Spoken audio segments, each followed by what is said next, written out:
મારું નામ સોમાભાઈ નાગેશ, ગામ પુશિત્રા અને પુશિત્રાનું લોકપ્રતિનિધિત્વ કરું છું. અને હાલમાં પરિસ્થિતિ ખૂબ જ ગંભીર બની છે દ્વારકા તાલુકાના અને તમામ આસપાસના ગામડાઓની, કેમ કે વરસાદ ખેંચાણો છે અને ખેડૂતોએ પૂરતા પ્રમાણમાં બીજ નાખી દીધું છે ખેતરમાં. ભગવાન ઉપર આશા રાખી હતી કે વરસાદ થાય, પણ હવે હાલત એવી છે કે વરસાદ ખેંચાણો છે અને વરસાદ થવાની કોઈ સંભાવના હવે ખેડૂતોએ આશા છોડી દીધી છે.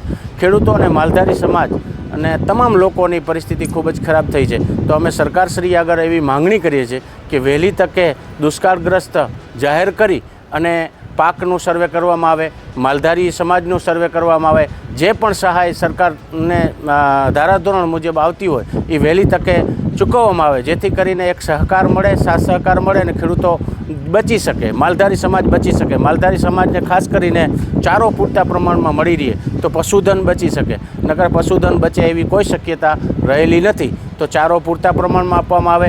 ગામ લોકોને પીવાના પાણીની મુશ્કેલી હોય, કેમ કે ગામના કૂવાના તળ ઊંડા ઉતરી ગયા છે, તળાવોમાં પાણી નથી, એવી પરિસ્થિતિ થઈ છે. તો આવી પરિસ્થિતિમાં કૂવાના પાણી ન હોવાથી સાની ડેમનું પાણી વધારેમાં વધારે સ્ટોકમાં ગામ લોકોને આપવામાં આવે એવી અમારી માંગણી છે, રજૂઆત છે.